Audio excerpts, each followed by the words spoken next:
New York. Under tight security and global scrutiny, US President Donald Trump returned to the United Nations headquarters on September 23, 2025, for what is being billed as his most consequential appearance at the General Assembly since his re-election. The arrival was captured in a sequence of tracking shots showing Trump and First Lady Melania Trump stepping out of their motorcade and walking into the iconic glass-paneled UN building. It marked the beginning of a day designed to project strength, challenge global institutions, and reaffirm Washington's priorities on the world stage.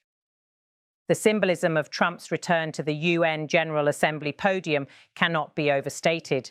For months, the White House has hinted at a speech that would sharply criticize the role of international bodies and set out a distinctly nationalist vision. Officials confirmed ahead of the event that Trump intends to denounce what he sees as the excesses of supranational governance.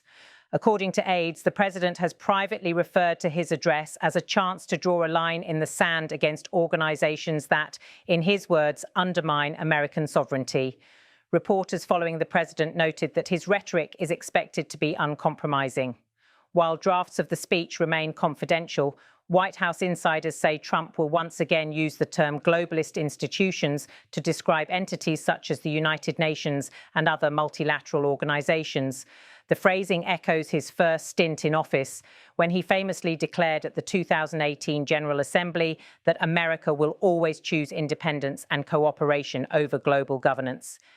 This year, the context is sharper.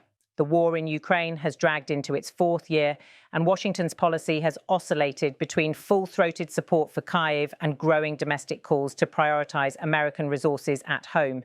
Trump, who has previously expressed frustration with European allies over burden sharing, is expected to balance his anti-globalist message with a firm warning to Moscow. He is scheduled to meet with Ukrainian President Volodymyr Zelensky shortly after his speech, a move that underscores both the political and military stakes. Diplomatic observers point out that Trump's relationship with Zelensky has been a litmus test of his foreign policy. Zelensky, once reliant on bipartisan US support, now faces a more fractured Washington. Yet, as one senior US official explained, the president's patience with Russia wears thin, and he intends to signal that clearly to the world. Though specifics remain guarded, the administration has emphasized that Trump will highlight the resilience of Ukraine's defense and the continued danger posed by Russian aggression. The optics of Trump's arrival were carefully managed. On September 22nd, a day before the UN speech, photographers captured the president walking across the south lawn of the White House heading toward Marine One. Wearing a dark suit and his signature red tie, he boarded the helicopter with a raised hand to reporters but no formal remarks. That brief moment in Washington set the stage for his high-profile re-entry into multilateral diplomacy in New York. Back at the United Nations, the scene was a mix of anticipation and unease. Delegations filed in, journalists assembled, and security remained visibly heightened.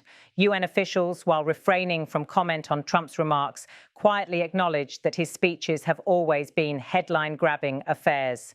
For many member states, the key question is how forcefully he will attack international frameworks and whether he will hint at potential US withdrawals from any agreements. Trump's aides have sought to temper speculation, insisting that the president's address will combine directness with pragmatism. Yet history offers a clear precedent. Trump often uses the UN stage to reinforce his domestic political brand as much as to engage in foreign policy signaling. Analysts say this dual audience, global leaders and US voters, shapes every line of his carefully choreographed appearances. The presence of First Lady Melania Trump added another layer of symbolism. Dressed elegantly, she walked alongside the president into the UN headquarters, projecting an image of stability and support. While she rarely speaks at political events, her visibility at high-profile appearances remains an intentional part of the White House communications strategy. Beyond the theatrics, the day carries real diplomatic weight. The Biden years saw a partial thaw in relations with Europe and efforts to reinvest in global institutions. Trump's second term, however, has pivoted once again toward skepticism of alliances and multilateral commitments. His address to the General Assembly is widely viewed as a declaration of how the US intends to navigate crises ranging from Eastern Europe to the South China Sea without what he considers unnecessary entanglements.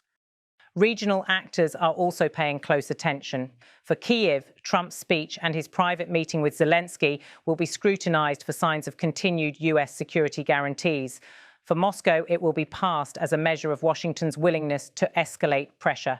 And for European capitals, it represents a test of whether Trump will reaffirm NATO's role or once again chide allies for not meeting spending obligations. As the world waited for his remarks, one line already defined the day. Trump, speaking to aides before entering the General Assembly, reportedly confirmed that his core message would revolve around challenging the role of transnational organizations. He is expected to tell delegates that the United States will chart its own course, regardless of whether others approve. Donald Trump said, "We will not bow to globalist institutions. America's future will be decided by Americans, not unelected bureaucrats in distant capitals." That statement, in many ways, encapsulates his worldview, a conviction that national sovereignty outweighs collective action. For supporters, it is a long overdue correction to decades of what they see as misplaced faith in global governance. For critics, it risks undermining the very fabric of international cooperation at a time of cascading global crises. By the time he takes the podium, Trump will not just be addressing the world, he will also be speaking to a divided domestic audience. With an election looming and US politics increasingly polarized, every word will be passed through the lens of both foreign capitals and American swing states. Whether his message is seen as visionary leadership or dangerous isolationism will depend on the listener. What is certain, however, is that his return to the UN General Assembly has reignited a familiar debate. What role should the United States play in the world, and at what cost?